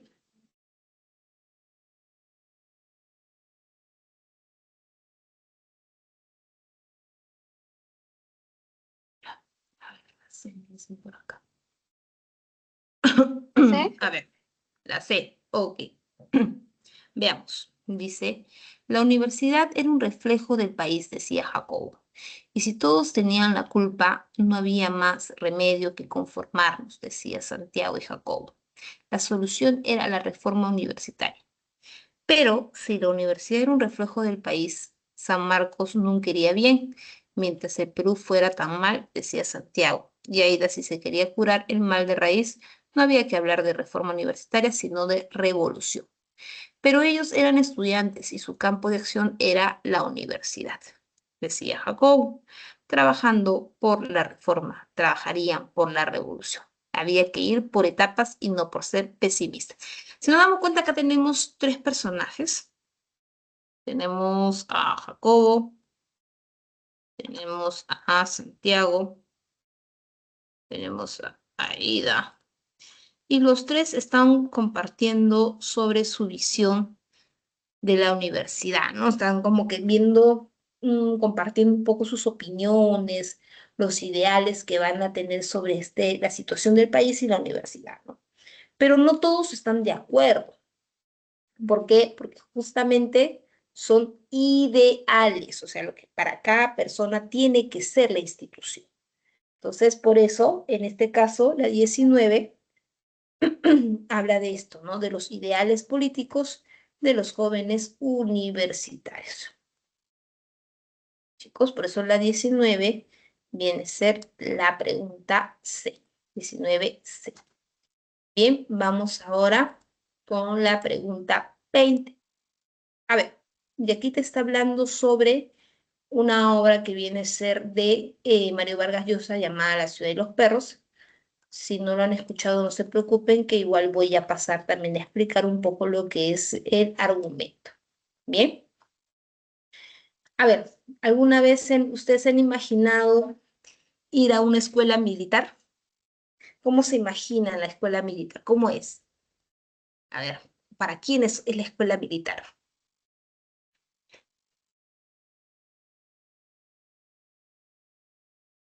Dicen que el trato es duro. Trato duro, ya, ya, muy bien, muy bien. Se supone Hablamos que de, los a ver, llevan para que tengan mejores valores, se supone. se supone. Y siempre se llevan, como se dice, a los chicos malos, ¿no? Como yo los llamo, los chicos malos, los que no, los que hacen renegar a los papás, pues, ¿no? Los que no quieren, como se dice, tener una vida tranquila y ordenada, ¿no? Ajá, muy bien. ¿Qué había pasado? Esta novela se va a desarrollar en un colegio militar llamado Leoncio Prado, ¿ya? Este es un internado, pues, donde los cadetes, como ustedes dicen, son bien disciplinados, pero tampoco no es una disciplina como llamamos hoy en día positiva, ¿no? No es como ahora que se habla mucho de esto, ¿no? De decirle, oye, mira, hablar con la persona para que pueda entender, ¿no? Antes era como se dice todo a los golpes, ¿no? Y se daba esa violencia. Y más aún si era en ese tipo de escuelas militares, ¿no? Y ahí no había, como se dice, las denuncias ni nada. Los papás justamente los dejaban para que salgan bien formaditos.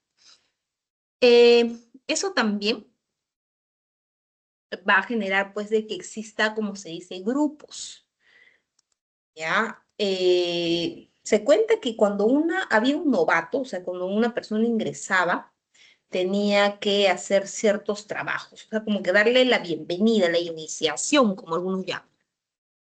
Y pues, eso generaba, pues, los famosos grupos y el respeto de todos, porque así se esperaba en ese lugar tener respeto.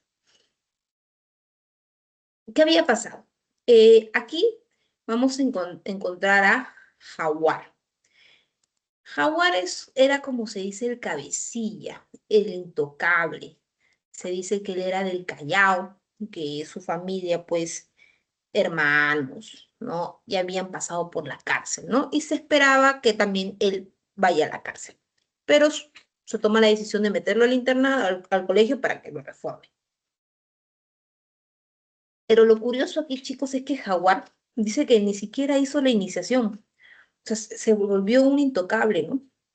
Y la gente lo admiraba, por eso él era el líder del lugar. Entonces Jaguar, junto con todos sus compañeritos del cuarto, saben de que están próximos a tener un examen de química. Se dice que le daba dolores de cabeza a todos. Así que decidieron hacerse los vivos. Y Jaguar pues dice, vamos a hacer una votación. El que salga tiene que robar el examen. Porque, ojo, no solamente era robar, sino también era venderlo. O sea, para el grupo de los atrevidos sí había respuesta. Pero si los demás querían este examen, tenían que pagar. Así era. Entonces se da el robo. En este caso va a salir pues Cava, que era uno de los cadetes. A él se le encarga robar este examen de química, ¿no? Pero pues no todo es color de rosa, pues chicos. Obviamente que esto los militares se van a dar cuenta y pues ahí viene la investigación. ¿Quién fue? ¿Quién robó? ¿Verdad? Entonces, cuando el hecho es descubierto, el castigo pues va a provocar tensiones entre los alumnos. Y en este caso, Jaguar no iba como se dice, a vender, ¿no? Él decía, lo peor que pueden hacer aquí es soplar. Se quedó calladito. Pero cuando se va a hacer estas investigaciones, se dice después que el que había generado el robo, ¿ya? Que era Ricardo Arana, que era uno de los que vio este robo, ¿ya? Se le echa la culpa a él, ¿no? De que él había sido el soplón, porque se sabe de que Cava había robado, pero la pregunta era, ¿quién sopló? ¿Quién dijo? Y ahí se dice que Ricardo Arana había sido el soplón. Como Jaguar era una persona, como ya les había dicho, violento, intocable, Jaguar hace un comentario, ¿no? Del cual dice, voy a matarlo, porque acá lo peor que puede haber en este colegio es ser soplones, ¿no? No pueden haber más soplones y todo lo demás. Entonces, cuando se entera de todo esto, el poeta dice que hubo como un tipo de práctica en el que los jóvenes salían y disparaban, ¿no? Y en esa práctica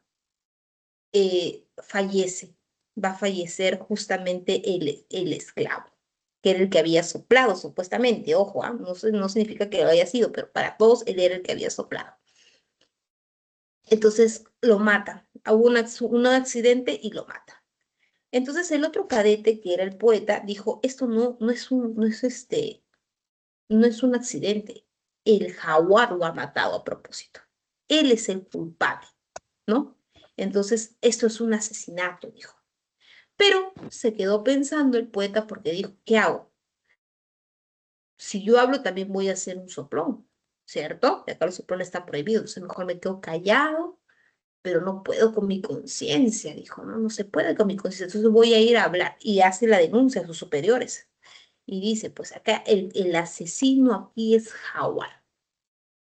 Y comienza a comenzar a contar que en los cuartos, pues obviamente lo hacían requisas, pero recuerden que en los cuartos, pues ahí están los famosos los huequitos, donde ahí guardaban los cigarros, las revistas, pues ahí de mayores que utilizaban los chicos, inclusive encontraban algunas cosas que vendían, todo tenía su huequito, ¿no? Entonces, el poeta, como se dice, se fue a contar todo, ¿no? Hasta dónde encontraban el lugar. Y hubo una requisa en los cuartos. Y esa requisa pues fue obviamente direccionada a donde estaban guardando todo lo prohibido, pues, ¿no? Y ahí se hace notar pues que estos chicos inocentes no tenían nada, ¿no? Y ahí se da el enfrentamiento pues entre el Jaguar y eh, el poeta, ¿no? Que denuncia el crimen y pues inclusive estos dos se agarran a golpes, pues, ¿no? Y pues ahí con este tema nosotros estamos viendo, pues chicos, cómo se daba pues la violencia y la corrupción pues en los colegios también, así como también el hecho de del orden y la apariencia. ¿Por qué el orden y la apariencia? Porque no eran chicos sin plata. O sea, en el colegio Leoncio Prado, en este colegio militar, vamos a encontrar cadetes que sí tenían dinero, solamente que los papás pues querían reformarlos y los mandaban, ¿no? Y lo curioso también es que ellos no robaban por necesidad, porque tienen dinero. Simplemente robaban porque era un acto de rebeldía. O sea, estaban tan encerrados, tan inmiscuidos en ese colegio que querían enfrentar a la autoridad. ¿Y cómo era el enfrentar a la autoridad? Vendiendo, robando, así, ¿no? Entonces, ahí estamos viendo el reflejo también de nuestra sociedad. ¿Bien? Entonces dice, la investigación sobre un posible asesinato en el Colegio Militar Leoncio Prado tiene varias consecuencias y una de ellas fue que descubrieron o sea, ¿qué consecuencia trajo el hecho que se descubriera este supuesto asesinato? Trae Claro, descubrieron de todas maneras todo el ámbito delincuencial que existía en el colegio, ¿no? Para los superiores todo estaba bien, todo estaba ok, ¿no? El colegio era lo máximo, pero cuando ya se hacen las investigaciones, ahí se descubre todo este ámbito delincuencial, pues, ¿no? El hecho, pues, como les digo, eh, encontrar pues los cigarros, las revistas, todo, ¿no? Y cómo era la personalidad, porque ellos no sabían de que habían grupos y que habían líderes tampoco, ¿no? Ya con esta investigación sacan a relucir toda esta información, pues, ¿no? Entonces, con eso tenemos la 20 la E, chicos, 20E. Les he traído por acá, como todavía tenemos tiempito, les voy a traer más preguntas, pero vamos a ver desarrollar la pregunta 21. Esta pregunta 21 está enfocado a el poemario Trilce de César Vallejo, en el cual me gustaría ver que me digan cuál sería su respuesta de esta pregunta. ¿Qué marcarían ahí?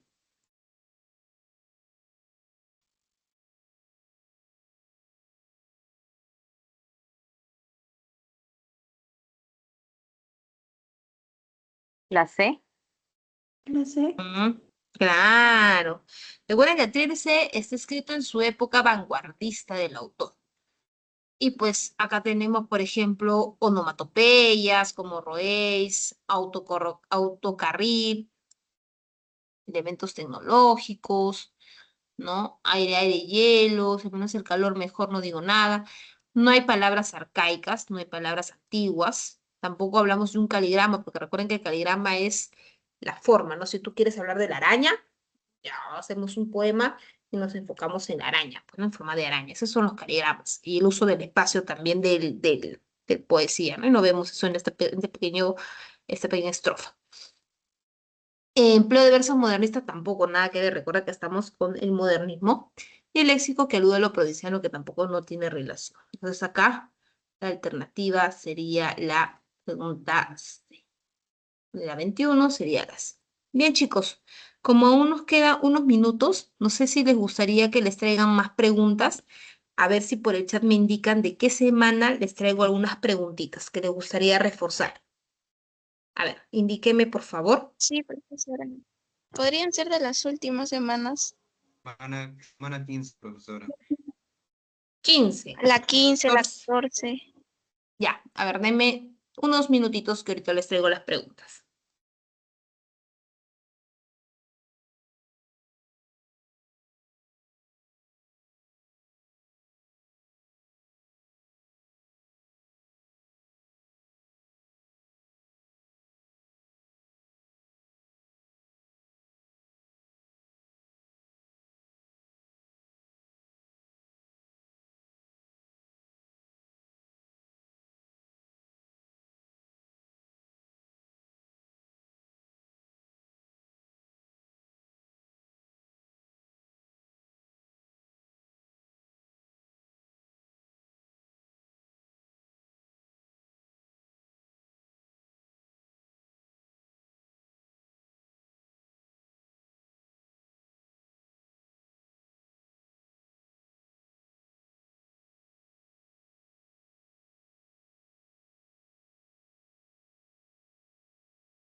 Ya, ahora sí. He traído por ahí 6 preguntitas más. Y si falta lo coloco, no hay ningún problema. A ver, vamos con la siguiente pregunta. ¿Es este de acá? No, sí, ya. Ok. A ver, vamos con este de acá. Te está pidiendo información respecto a lo que es el caligrama, chicos. Te dice, el caligrama como recurso formal de la poesía vanguardista consistió en... ¿En qué consistió los caligramas? La E. ¿Mm? Ujú. Recordemos que aquí el caligrama, pues, lo que buscaba era aprovechar todo el nivel espacial del poema, ¿no? Para esto, pues, se utilizaba todo el espacio, o se ponía, por ejemplo, figuras acá, letras allá. Entonces, ese era el objetivo, ¿no?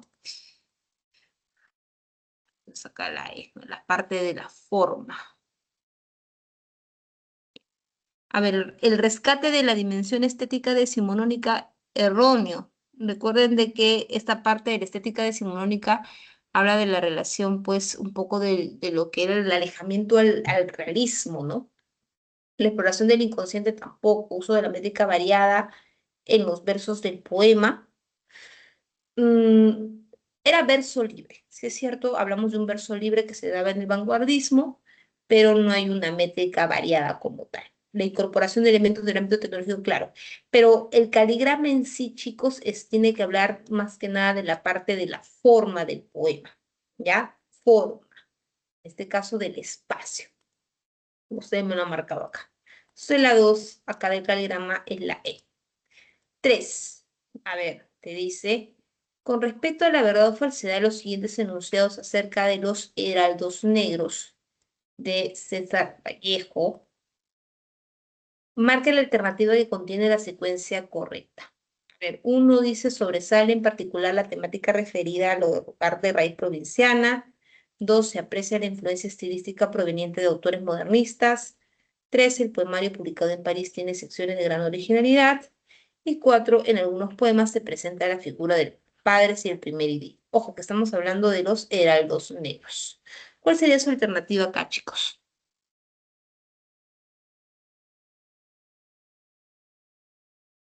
Léanlo con calma, no hay problema.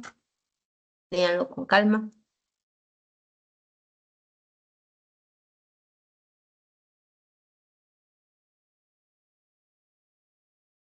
La A.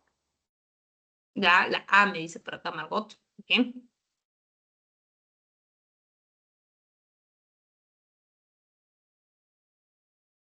¿Todos concuerdan con la A?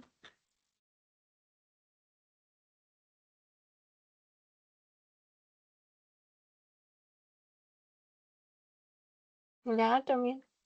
Ya, por acá también Luciana me dice Ah, la A. Ok, ya, Milagros también. A ver, recordemos que Heraldos Negros, pues, es la etapa modernista de César Vallejo, ¿cierto? Entonces, 1, sobresale en particular la temática referida al hogar de la raíz provinciana. Claro, recuerden que en la última parte se habla, pues, de esta originalidad, de esta extensión que va a tener el poemario. Entonces, por ello, hablamos de 2 temas, uno que es la raíz, pues, andina o provinciana, y 2, el tema del hogar andino también. Entonces, en este caso, sería verdadero. Se aprecia la influencia estilística proveniente de los autores modernistas, claro. Recuerden que esa es la época del modernismo de César Vallejo, ¿no? Y va a tener esos rasgos modernistas presentes de todas maneras. Y a ver. El poemario publicado en París tiene secciones de gran originalidad. A ver, yo pregunto, ¿dónde fue publicado, fue escrito en París, Los Heraldos Negros? No. ¿Mm? Fue la Ajá. primera, Su primera publicación de 1918, ¿no? Lo que él va a relatar en París como tal va a ser sus poemas, sus poemarios, pues, de compromiso político, ¿no? Y ahí tenemos 2, que es España, parte de mí es este cáliz, y poemas humanos, ¿verdad? Ahí están esos 2, que van a ser obviamente publicaciones póstumas a su muerte. Entonces, aquí, chicos, hasta el error. porque te dice que fue publicado en París. No, nada que ver, nada que ver. Entonces acá sería falso. En algunos poemas se presenta la figura de los padres y el primer idilio. Claro, recuerda de que se está hablando pues de cómo era el hogar, ¿no? De cómo era su papá, de su mamá, ¿no? Entonces sí, se ve de todas maneras esta parte. Entonces, por lo tanto, la 3 viene a ser la A, como me han dicho por ahí. Excelente. Muy bien, chicos, estamos en buen camino. Vamos con la siguiente pregunta. A ver, dice.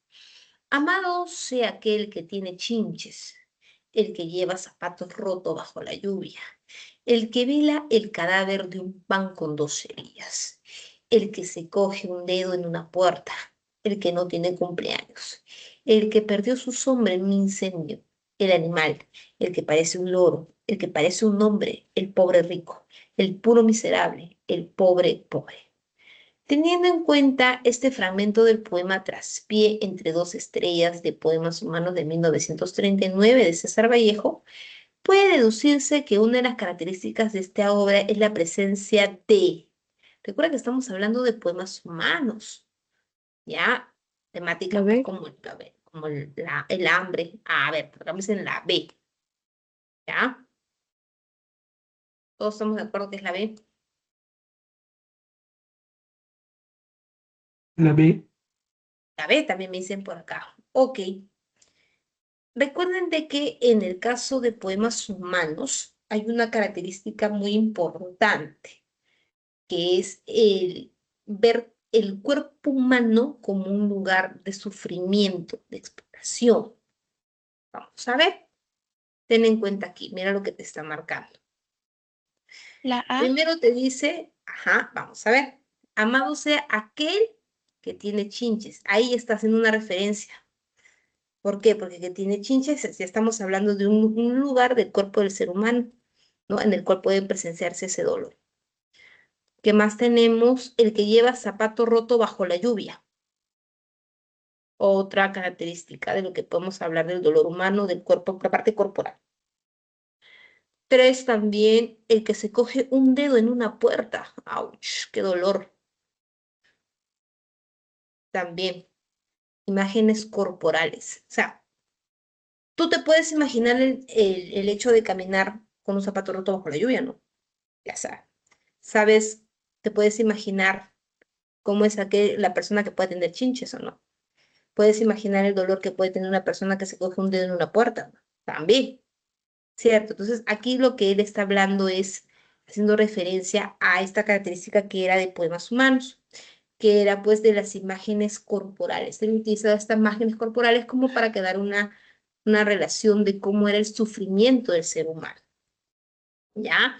Y pues aquí obviamente también lo que está haciendo es, dice, amado sea, o sea, que busca, como se dice, esperanza, esperanza en todo, en este caso lo que viene a ser el pobre, ¿no? El que no tiene cumpleaños, el que no tiene pues pan, porque ya habla de un cadáver de un pan, miren que ahí estamos hablando también un poco del dramatismo, ¿no? Que va a tener Vallejo también. Entonces, por ello la alternativa aquí sería la A. Imágenes corporales para expresar el sufrimiento del ser humano. ¿Ya? Ok, chicos. Ahora, acá Profesor, una dice, pregunta. sí, En ese poema, por ejemplo, tenemos que tomar en cuenta lo que habla más en general del cuerpo humano, porque creo que entiendo también que habla como del sufrimiento. Es más que nada por lo que está hablando de imágenes corporales, ¿no? ujú. Recuerda de que dice inicialmente, mira esta palabrita hija que dice amado sea. ¿Tú qué interpretas por el amado sea? O sea, ¿lo ves como algo netamente pesimista o como todavía como una esperanza? Esperanza. Claro, ¿no? Como que todavía tenemos que solidarizarnos con el pobre, ¿no? No vemos todavía ese pesimismo total de él, ¿no? Sino que tenemos que solidarizarnos. Pero acá, ojo, acá te dice exclamaciones y anáforas. Sí hay anáforas, pero no vemos todavía las exclamaciones como tal. Entonces, Eso es algo que tenemos que también tomar en cuenta, ¿ya? Algo que dice, pues como decir, algo esperanzador, ¿no? Todavía tenemos que ver al prójimo como algo todavía que puede salir adelante, que puede surgir, ¿no? A eso se refiere, ¿ya?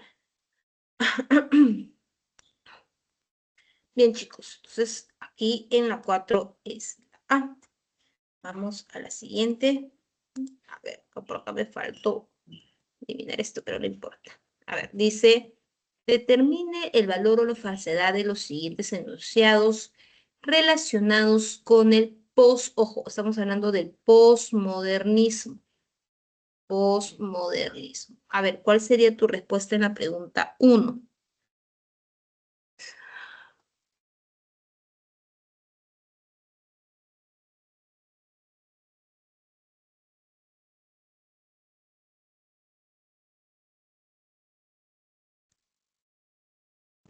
¿Podría ser la E? Ya, La B. La B. la E. Ok, vamos a ver. Bien, La B. veamos. Ya, B, ok. Inicia con la publicación de la revista Mauta de Mariátegui. Erróneo, porque a Mauta, o sea, a Mauta sí va a aparecer, ojo, que no es que no aparezca en la literatura, sí, pero esta se va a dar todavía después. Estamos hablando del año de 1926, ¿ya? Todavía después de esta época posmodernista, entonces acá sería falso. El posmodernismo se va a desarrollar en paralelo con el modernismo y el vanguardismo. Ya, ojo, no es que se den en paralelo. Recuerda que el posmodernismo está en ese periodo de tránsito entre los dos, ¿ya? Entre el modernismo y el vanguardismo. No se den en paralelo, sino en medio de tránsito. Eso también sería falso. Aparece en un contexto de fatiga de la literatura modernista. Claro, recuerda la tesis. Hay una tesis, ¿no? Que dice que la literatura pues se ha vuelto cansada, ¿no? Fatigada. Pues acá también sería verdadero. ¿Qué más indica? Entre los autores más destacados está José Gálvez Barrenechea, ¿verdad? Entonces, acá que decimos, habla sobre el contexto, José Gálvez Barrenechea va a hablar sobre el contexto en el que va a surgir el posmodernismo, pero no va a ser parte de él. O sea, él va a hablar, sí, pero no va a ser parte del posmodernismo. Entonces, acá también sería falso. Y bien, como me han dicho por acá, la respuesta es la B. Muy bien, chicos. Y ya para cerrar con esta última pregunta, porque ya me queda un minutito, cerramos con esta pregunta de acá. A ver, al ojo, ¿cuál sería su respuesta, chicos? Vamos en José María Guré.